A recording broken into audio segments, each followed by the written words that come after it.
Everybody's been looking for a way to make passive income. And in today's video, we're going to be looking at 3 ETFs really to maximize your portfolio income. When you start getting closer to retirement, this can make a big difference because maximizing the portfolio income or the generation that you can get through dividends can supplement Social Security. For a lot of people, it does work incredibly well. Now, when we start thinking about dividend stocks or dividend ETFs, they have a lot of different benefits in addition to providing a very steady stream of completely passive income. You put money in, you get income back out of those, but you can also reinvest this. And that's kind of the process that I want to talk about today. Not only the 3 ETFs that we're going to break down, but when it comes to the dividend and the reinvesting of the dividends, this is the point that you really get the snowball effect. So when we think of something like an ETF like the SCHD, it is really a very high dividend yield overall for an ETF, but we also see a lot of value in that ETF. We also see a lot of growth in that ETF, which really is a signal that companies have strong stability,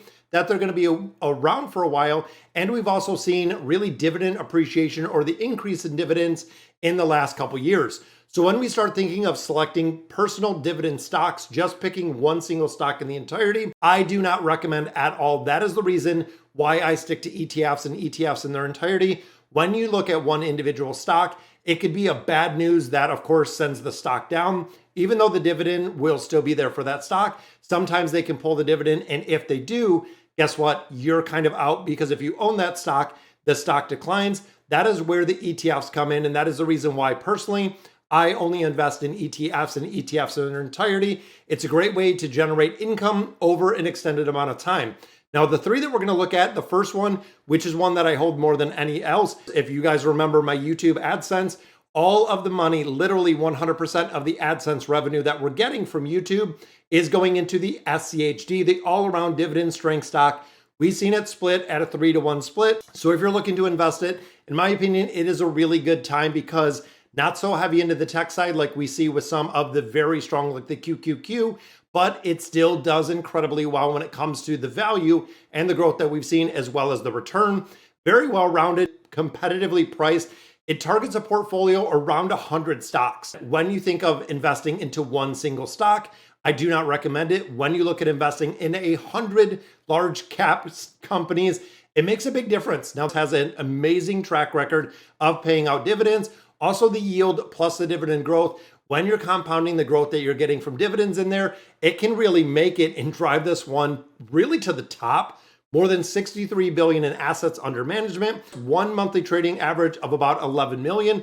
SCHD has a very good liquidity position, but also yields a 3.4 as it sits right now with the dividend yield. Now, the second one we look at is one of my second favorites, which is the VYM. Now, this again is another dividend and value stock ETF that I do carry in a portfolio. This is actually in my kids' portfolio. So very like the SCHD, this one is the VYM, focuses on those large US cap companies, but it has a different size of the portfolio with more than 5 times the holding. So when you think of the SCHD, we're holding 100 stocks. The VYM holds over 500 stocks in this portfolio. So when you think of this ETF, it is instant diversification just based on the portfolio that they have. When you start looking bigger picture, you're talking about large cap, dividend paying companies, high stability, and also excellent choice when it comes to diversification because of the 500 companies that it does hold. Now, the final one we're going to look at in the third one is the VIG. Now, this one is another Vanguard, but this is the Vanguard Dividend Appreciation ETF. So a slight of a different focus than what we see with the VIM. Rather than targeting stocks that have the value proposition, the VIG only looks at future growth and only looks at dividend growth. So it's a lot more focused on the dividend and that generation, meaning there might be companies that are in the other portfolio of the VYM that does not get and are not included in the VIG because of the portfolio that they're doing and really the metrics that they're building this ETF. Now, specifically with the VIG, companies must have at least 10 years. So we are talking a generation of annual dividend increases. If there's a reduction, they are out. If the dividends stop, they are completely out.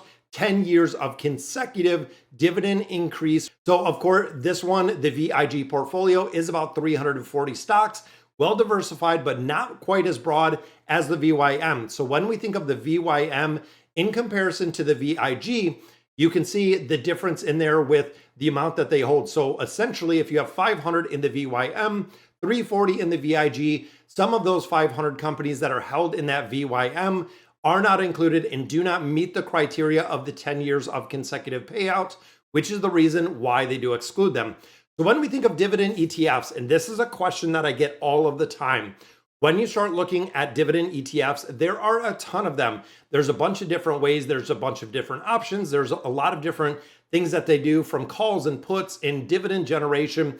These funds have a really good, strong, really different strategy, but there can be very broad-based or a little bit more pigeonholed. Almost when we think of the SCHD, it really focuses on the dividend yield, holding 100. When we think of some of the other ones, holding up to 500, I mean, a 5x amount with the holding is incredible. Now, the other thing to remember is with these ETFs, they have a very low expense ratio. That is one of the really big things. When you start breaking out the expense ratio, the higher it is, the more you're going to be paying for the fund. That fund better be returning a very high yield or a very high growth rate to really the justification of buying these ETFs. Now, of course, a lot of these ETFs do come in a variety of the mutual funds. So more of the managed mutual funds that are just not essentially building and tracking a specific portfolio, which when we start getting into mutual funds versus ETFs, mutual funds do come with a management fee. That is the reason why, again, I focus in ETFs on their entirety. Now, when we start thinking and talking about the really passive income, the wealth generation, this is the part that I really do want to break down. So what I've done and what I've really built, and of course, let me know your comments down below what you guys think, is we do a 3 ETF portfolio, which I've actually adjusted. Got a video coming pretty soon for that. But the 3 ETF portfolio really focuses on a foundational or a fundamental ETF. For me, that is the VOO, but it could be the SPDR, the SPY, could be a bunch of them. Different companies offer something that tracks the S&P 500, which is going to be the foundational ETF that you have in that portfolio. Depending on your age, we have a very heavy tech side. So when you think of the VUG, when you think of the QQQ, when you think of something that is very heavily invested into AI technology, into the semiconductors, these mega cap companies that are really driven by artificial intelligence, and of course, the tech sector itself, you want to make sure that you are holding some of this. I know a lot of people, it's a little bit more of a risk, but a bigger return.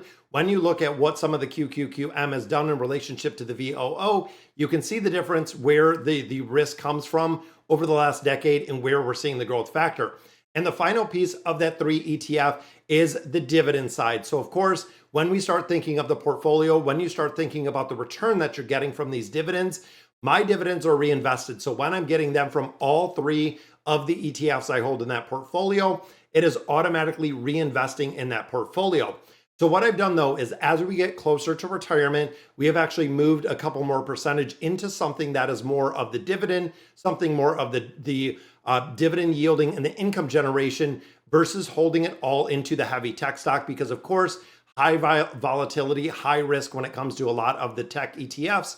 And if we see a downturn next year, which who knows what the future is going to bring, but we do have some that is in that income generation bucket that is going to continue to yield a pretty good return, which of course is going to build the portfolio when you start thinking big picture on the generation of not only holding more shares of the dividend ETF and more shares of the QQQ and the VOO, we can continue to reinvest those dividends every quarter, making it and building this portfolio bigger.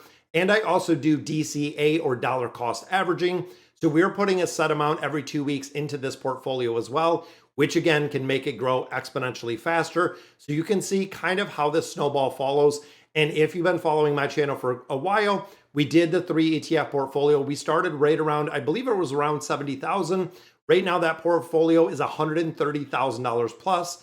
So it's been proven, it works incredibly well. We continue making regular contributions, and even thinking of the last 3 years, we have seen about an 85% return in that portfolio, which is just phenomenal. But all right, guys, so that is going to do it for today's video. Let me know what you think about the income generation and the dividend ETFs. And as always, thank you guys for watching.